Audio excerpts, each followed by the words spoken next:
Hello बच्चों, कैसे हो आप सब।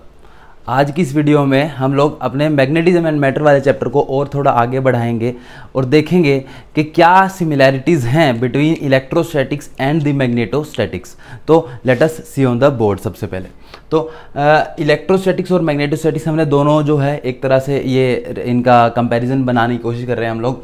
तो देखते हैं कि जब हमारे पास दो चार्जेस होते हैं उनके बीच में फोर्स हमारे पास due to the Coulomb's law क्या फॉर्मूला आता है, F = 1/4πε0 Q1 Q2 by R का square. Of course these charges are in vacuum। Okay, similarly जब दो पोल्स हैं उनको हम लोग जो है रखते हैं एक दूसरे के पास में, तो उनके बीच में क्या फोर्स लगता है, that is also given by the Coulomb's law for magnetostatics. तो क्या है, F = μ0/4π m1 m2 by R का स्क्वायर। यहाँ पे m1 m2 क्या है, m1 m2 जो है वो पोल स्ट्रेंथ है, जिसको पहले के जमाने में लोग कुछ लोग मैग्नेटिक चार्ज भी बोल देते थे इसी तरह से, या अब आज के टाइम पे इसको पोल स्ट्रेंथ बोला जाता है।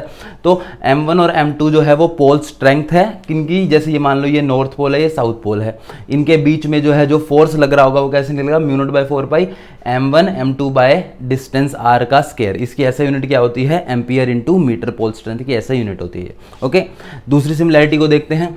इलेक्ट्रिक डाइपोल मोमेंट P जो है वो किसके इक्वल होता था, Q × 2a के इक्वल होता था, और उसकी डायरेक्शन क्या रहती थी बच्चों, नेगेटिव से पॉजिटिव चार्ज की तरफ। सिमिलरली जो मैग्नेटिक डाइपोल मोमेंट है उसकी वैल्यू भी क्या है तुम्हारी, पोल स्ट्रेंथ m × 2a। यहाँ पे 2a क्या है, it is the distance between the two pole, south और नॉर्थ पोल के बीच में जो डिस्टेंस है उसको यहाँ पे हमने 2a से रिप्रेजेंट करा है। उसी तरह से डायरेक्शन ऑफ जो मैग्नेटिक डाइपोल मोमेंट की जो डायरेक्शन है वो क्या रहती है, from the south to the north, वो साउथ से नॉर्थ की तरफ रहती है, और इसकी ऐसे यूनिट क्या रहती है बच्चों, एम्पियर इंटू मीटर का स्क्वायर। आई होप आपको ये समझ आ गया होगा। अब देखो थर्ड सिमिलैरिटी, जो एक चार्ज होता था उसके ऊपर इलेक्ट्रिक फील्ड के अंदर अगर उसको रख देते थे तो उसके ऊपर फोर्स कितना लगता था, F = Q × E। ध्यान से देखो तो वेक्टर फॉर्म में इक्वेशन लिखी हुई है मैंने, F = Q × E। अगर चार्ज पॉजिटिव है तो फोर्स की डायरेक्शन क्या रहेगी, इलेक्ट्रिक फील्ड वाली रहेगी, ठीक है। लेकिन अगर चार्ज नेगेटिव है फोर्स की डायरेक्शन क्या होगी, अपोजिट हो जाएगी उसके, है ना बच्चों। सिमिलरली अगर हम बात करें फोर्स ऑन ए पोल, अगर एक मैग्नेटिक फील्ड के अंदर हमने किसी पोल को रखा है तो उसके ऊपर कितना फोर्स लग रहा होगा बच्चों, तो सिमिलर फॉर्मूला होता है F = m × B। ओके, तो यहाँ पे स्मॉल m क्या है, पोल स्ट्रेंथ। तो अब इसके अंदर भी वही वाली बात हो जाएगी कि अगर जो है नॉर्थ पोल है, नॉर्थ पोल के लिए m की वैल्यू को पॉजिटिव लिया जाता है, तो उस टाइम पे क्या रहेगा, हमारा फोर्स की डायरेक्शन जो है B की डायरेक्शन यानी कि मैग्नेटिक फील्ड की डायरेक्शन में रहेगी। लेकिन अगर मैं बात करूं साउथ पोल के लिए m की वैल्यू नेगेटिव होती है, पोल स्ट्रेंथ की, मैग्नेटिक चार्ज की वैल्यू या फिर पोल स्ट्रेंथ की वैल्यू नेगेटिव होती है, तो उसके केस में डायरेक्शन अपोजिट हो जाएगी। तो समझो कैसे, ये हमने एक छोटा सा डायग्राम बना रखा है, इसमें समझते हैं कैसे डायरेक्शन सेम रहेगी। तो ये हमारे पास एक नॉर्थ है, ये साउथ है मैग्नेट। इसके हमको पता है मैग्नेटिक फील्ड जो है वो नॉर्थ टू साउथ चलता है आउटसाइड द मैग्नेट, तो हमने डायरेक्शन नॉर्थ टू साउथ बना दी। अब इसके अंदर हम एक एक्सटर्नल मैग्नेट को रखते हैं, इस मैग्नेट के ऊपर जो है यहाँ पर नॉर्थ पोल रखा गया है, नीचे साउथ पोल रखा गया। अब आप इसके बारे में मुझे सोच के बताओ कि क्या डायरेक्शन रहेगी। तो बहुत ही सिंपल सा आंसर होना चाहिए इसका कि नॉर्थ पोल है, नॉर्थ पोल के केस में हम लोग मैग्नेट पोल स्ट्रेंथ की वैल्यू को पॉजिटिव लेते हैं, तो m की वैल्यू पॉजिटिव होगी, b की डायरेक्शन में ही f की डायरेक्शन रहेगी। तो this is the direction of the force here. Okay, similarly अगर मैं साउथ पोल की बात करूं तो साउथ पोल के ऊपर फोर्स कितना लग रहा होगा, साउथ पोल के लिए नेगेटिव ली जाती है पोल स्ट्रेंथ की वैल्यू, तो b के अपोजिट होगी, -mb हो जाएगा यहाँ पे, तो अपोजिट डायरेक्शन होगी मैग्नेटिक फील्ड के। ओके, तो बहुत ही सिंपल तरीके से हमने देखा कि डायरेक्शंस कैसे आ रही हैं यहाँ पे। तो वैसे नॉर्मली भी आपको यही समझ आ रहा होगा कैसे नॉर्थ जो है साउथ पोल को अट्रैक्ट करता है और साउथ जो है वो नॉर्थ पोल को अपनी तरफ अट्रैक्ट करता है। तो in this way these notations are very real in this sense. Okay, तो ये थी कुछ सिमिलैरिटीज, और भी हम सिमिलैरिटीज को समझते हैं। तो अगर आप इसके अंदर ध्यान से देखो तो ये क्या हो रहा है, मैग्नेटिक फील्ड की प्रेजेंस में जब ये डाइपोल रखा गया है, हमारा डाइपोल मतलब मैग्नेट, ये इसको हम लोग क्या बोलते हैं, मैग्नेटिक डाइपोल भी बोलते हैं ना एक मैग्नेट को, तो क्योंकि इसमें साउथ और नॉर्थ दोनों पोल है, डाइपोल डबल पोल हो गया ये। ओके, तो अब इसके ऊपर क्या लग रहा होगा, एक टॉर्क लग रहा होगा। तो torque on a dipole in the presence of A external magnetic field, तो उसका फॉर्मूला क्या होना चाहिए बच्चों। तो जैसे कि अगर मैं इलेक्ट्रिक फील्ड की बात करें तो उसके अंदर हमने डिराइव किया हुआ ये फॉर्मूला क्या, जैसे टॉर्क होता था अगर एक इलेक्ट्रिक डाइपोल को, torque on dipole in presence of electric field, तो उसका फॉर्मूला क्या रहता था बच्चों, torque is equal to p cross e, यही होता था फॉर्मूला बच्चों, torque is equal to p cross e. Yes, similarly इसके केस में अगर मुझे टॉर्क का फॉर्मूला निकालना है तो क्या फॉर्मूला बनेगा, torque is equal to M cross B. याद रखने की बात यह है कि यहाँ पे मैं कैपिटल एम यूज कर रहा हूँ, यानी कि डाइपोल मूवमेंट मल्टीप्लाई में मैग्नेटिक फील्ड, क्रॉस प्रोडक्ट है दोनों का, torque is equal to M cross B. Okay, तो इसका मतलब क्या होगा कि अगर मैं एक एक्सटर्नल फील्ड में एक डाइपोल को रखूंगा तो उसके ऊपर एक एक्सटर्नल टॉर्क लगेगा, और हमें पता है कि टॉर्क क्या करता है, वो चीज़ों को रोटेट करने की कोशिश करता है। तो जैसे मान लो कि ये मेरी वो मैग्नेट है, ये अगर मैग्नेटिक फील्ड में रखी होगी तो वो क्या करेगी, रोटेट हो जाएगी इस तरह से। ओके बच्चों, सिमिलरली अगर मैं पोटेंशियल एनर्जी की बात करूं तो हमने फॉर्मूला देखा था, पोटेंशियल एनर्जी का फॉर्मूला क्या होता था बच्चों, ये फोर्थ पॉइंट हो गया, फिफ्थ पॉइंट हम लिखते हैं, पोटेंशियल एनर्जी का माइनस एम, सॉरी इस अभी हम लोग इलेक्ट्रिक फील्ड में है तो माइनस पी डॉट ई, ये फॉर्मूला आता था पोटेंशियल एनर्जी का, माइनस पी डॉट ई।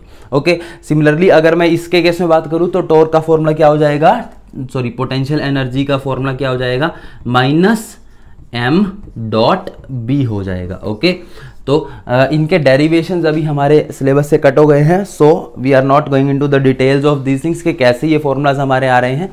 तो अभी के लिए आप सिर्फ इन फॉर्मूलाज को समझ लीजिए कि ये क्या फॉर्मूलाज बन रहे हैं। आप इनको डिराइव करना चाहें तो बहुत इजीली डिराइव भी किया जा सकता है इसको, जैसे एम क्रॉस बी फॉर्मूला को अगर मुझे डिराइव करना है तो सिमिलर रिलेशन है पी क्रॉस ई जैसा, तो बिल्कुल सिमिलर ही डेरिवेशन होगा उसका। तो हम एक बार ये मैं आपको एक आइडिया देता हूँ कैसे हम इसको डिराइव कर सकते हैं, ताकि आप लोग इस तरह के फॉर्मूलाज को भी आगे कंफ्यूज ना हो कि कहाँ से ये फॉर्मूलाज आ रहे हैं। ओके, तो देखते हैं कैसे इनको डिराइव करना है हमें। जैसे एक फॉर्मूला को मैं डिराइव कर देता हूँ, of course these are not a part of your syllabus, but आप इसको थोड़ा सा समझ सकते हैं, समझने के लिहाज से हम इसको कर रहे हैं सिर्फ।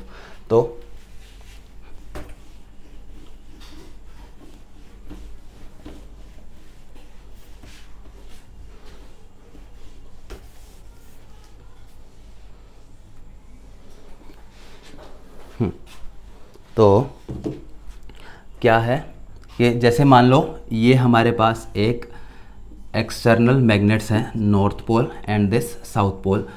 मैग्नेटिक फील्ड जाहिर सी बात है नॉर्थ टू साउथ चलता है, तो ये हमने नॉर्थ टू साउथ जाने वाला मैग्नेटिक फील्ड बना दिया। ओके बच्चों, अब इस मैग्नेटिक फील्ड के अंदर यदि हम एक मैग्नेट को रखें तो हम क्या कहते हैं, ये हमने अपना मैग्नेट इस तरह से यहाँ पे बना दिया, ये मेरा मैग्नेट है।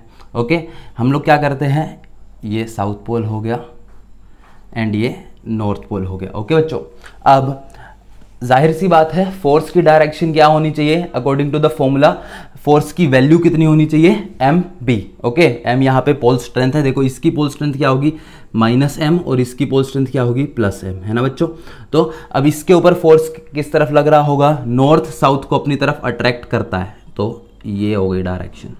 ओके, इसी तरह से अगर मैं इस नॉर्थ पोल के ऊपर डायरेक्शन की बात करूँ तो नॉर्थ साउथ को अपनी तरफ अट्रैक्ट करता है, तो ये हो गई डायरेक्शन उसकी। ओके, वैल्यू की बात करें हम लोग, force on the north pole कितना लग रहा होगा बच्चों, फोर्स इसको positive, force on the north pole को हम लोग एफ एन से रिप्रेजेंट कर देते हैं, तो एम इंटू बी, है ना, जितना भी मैग्नेटिक फील्ड होगा into the pole strength.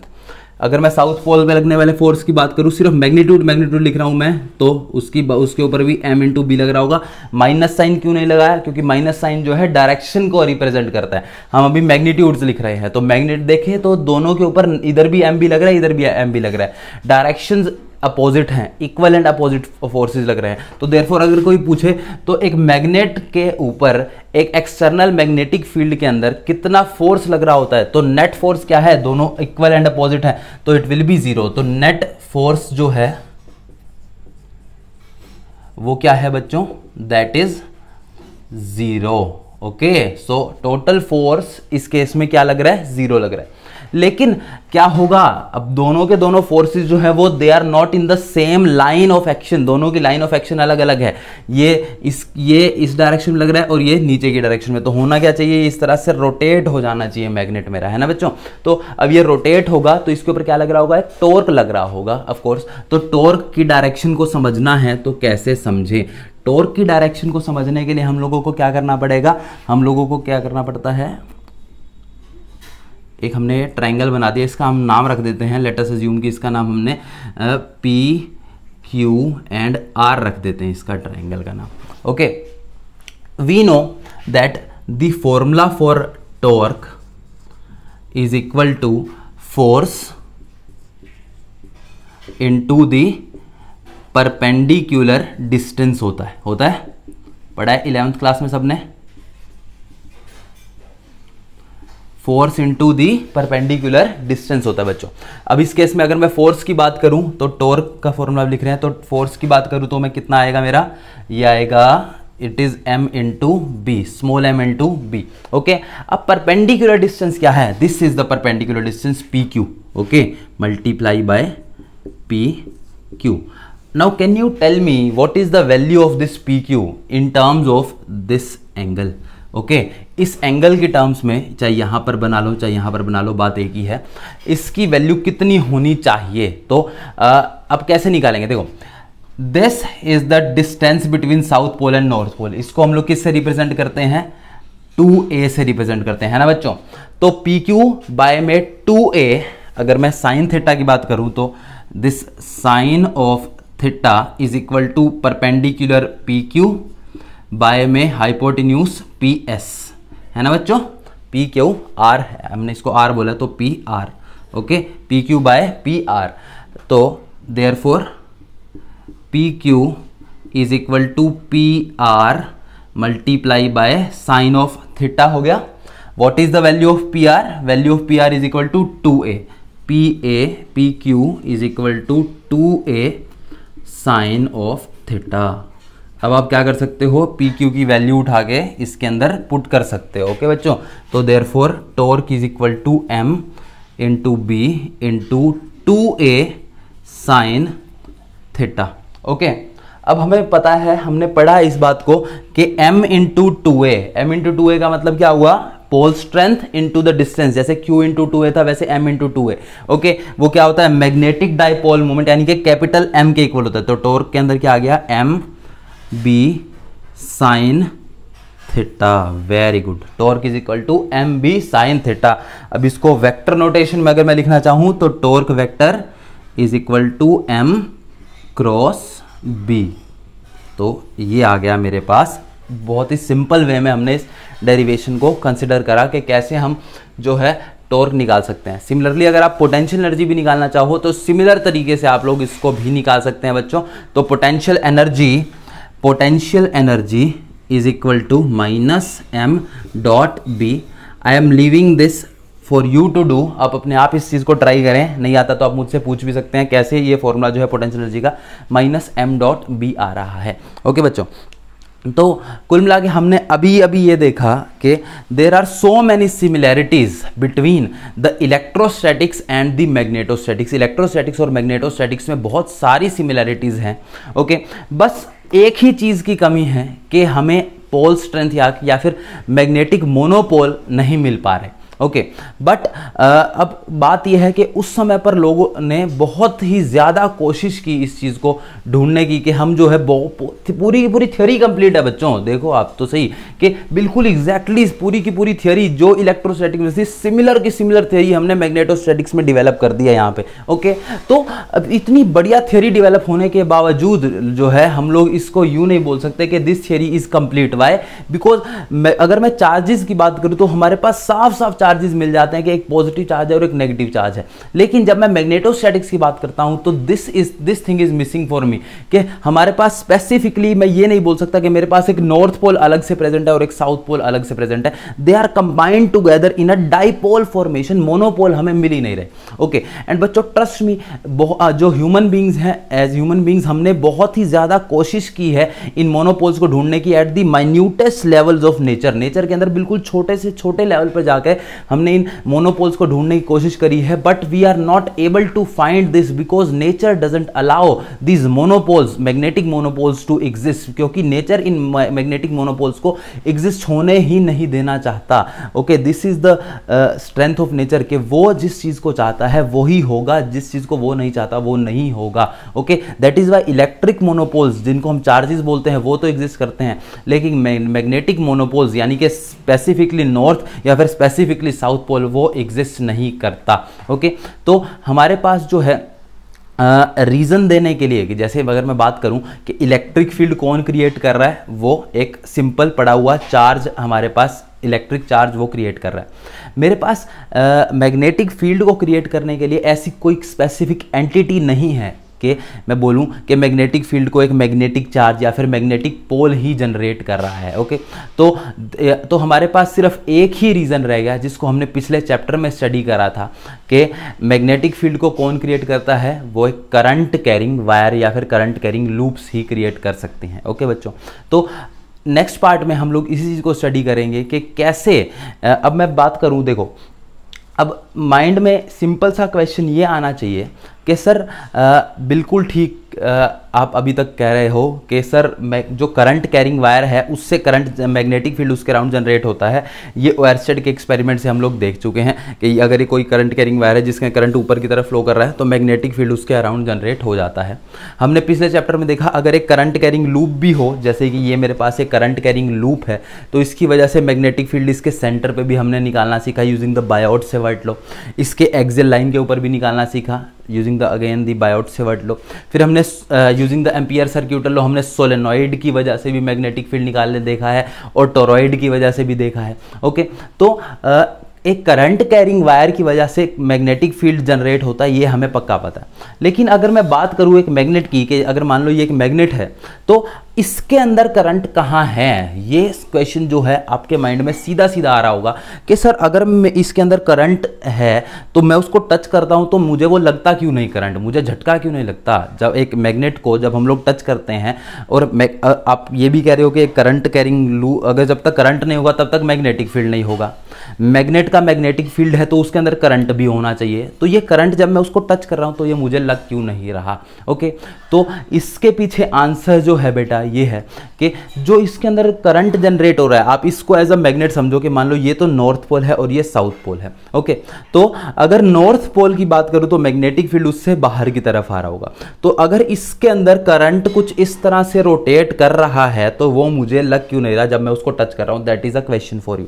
Okay, तो for this video I am leaving this question for you to do first, कि आप इसका क्वेश्चन खुद का आंसर खुद सोचिए कि अगर एक करंट कैरिंग लूप की वजह से ही मैग्नेटिक फील्ड हो सकता है और एक मैग्नेटिक फील्ड जनरेट कर रही है, तो जाहिर सी बात है मैग्नेट के अंदर अपना करंट होना चाहिए। तो इतना ज़्यादा करंट होने के बावजूद why I am not feeling that current why I am touching this magnet. Okay, so with this question I am ending this video. Thank you very much.